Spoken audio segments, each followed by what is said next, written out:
Well, for more, I'm joined now in the studio by France 24's Sandro Lutyens, who's been following today's protests on the Champs-Élysées Avenue. Sandro, hello. You've been following these protests for 3 weeks now. Give us a sense of how the situation has developed over that time. Right, so I'm just going to give you two numbers, all right? Today, up until now, it's about 60 wounded and over 700 people being detained, all right? That's less wounded, much less wounded than last week on Saturday, and much more people being detained. And that shows that the change of strategy of the police forces is very efficient. What they did is that they started the day very early in the morning with a widened perimeter, and 36 metro stations had been closed.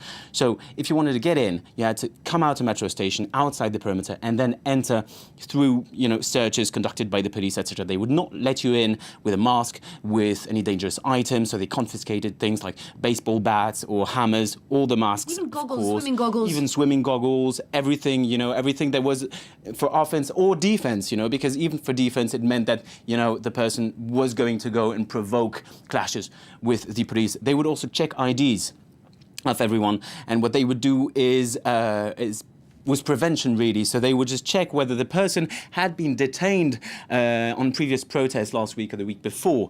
And if they had been detained, they would detain them again as a preventive measure. And that really worked. That's why so many people have been detained. And that's why also so few troublemakers actually managed to enter the security perimeter with the equipment, with all the gear. And that's why so few, relatively few, of course, troublemakers were able to enter and provoke clashes with the police. That's on the Champs-Élysées. Of course, many of them also stayed outside the security perimeter. That's why we've seen more violent clashes on adjacent streets around the Arc de Triomphe on Freeland Avenue, for example. That's where we've seen most clashes and most damage as well. So, of course, we've seen burning cars, we've seen, broken shop windows, etc., etc., but much, much less than last week. So it was a completely different feeling, also a completely different atmosphere. And a different atmosphere also on the side of the yellow vests. Is there fewer people coming out for these protests now, perhaps? Few people, yes. I mean, of course, some people were deterred by last week's violence. Some people were there last week and they were thinking, okay, this is too much violence. First, we're losing, our movement is losing credibility with this violence. And second, I'm a bit scared. But actually, most of the people, who weren't protest professionals last week, they weren't that scared. They stayed and they were watching because they were also saying, okay, you know what?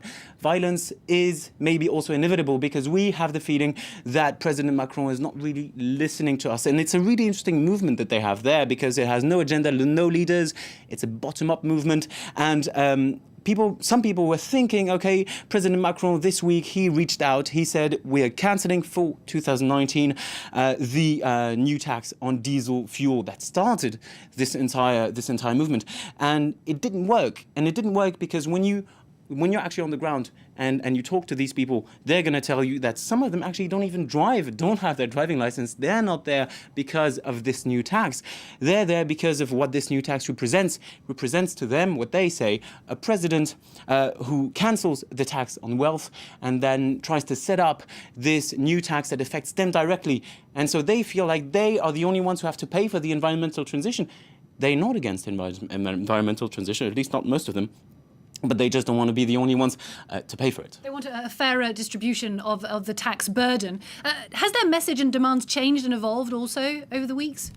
Well, at the beginning, as I was saying, it was mainly, the diesel fuel tax. All right, we want this tax cancelled. This is a bad idea. We don't want this. But then it evolved. It evolved also because it's a very diverse crowd.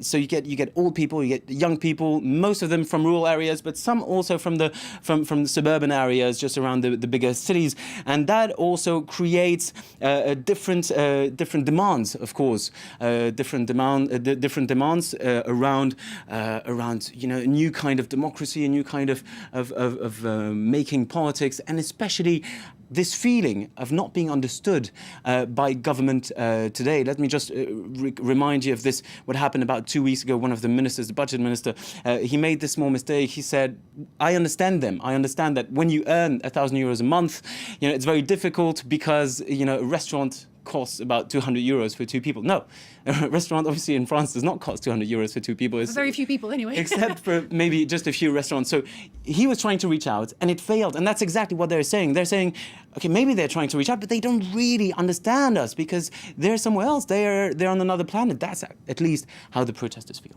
Now, President Macron is due to speak on Monday, but it's hard to see how he can appease such varied demands and such widespread and far-reaching protest movement. Are the Yellow Vests you spoke to preparing for Act 5, if this was Act 4 this week? Yeah, well, you know, Act 4 in classic dramas is the falling action. It didn't really look like a falling action today. Right now, the latest figures say it's about 76,000 protesters throughout the country. Last week, it was about a bit over 130,000. So obviously, it's much less. But it's still many, many people, you know, coming out on the street despite the violent clashes and wanting to protest. So it doesn't really look like there's not going to be an Act 5. Obviously, we don't know how this Act 5 is going to look because also the security strategy changes. And obviously, government does not want this to last until Christmas. They don't want this to continue because also every Saturday, it's the symbols of Paris that change, that are drowned under scenes of chaos.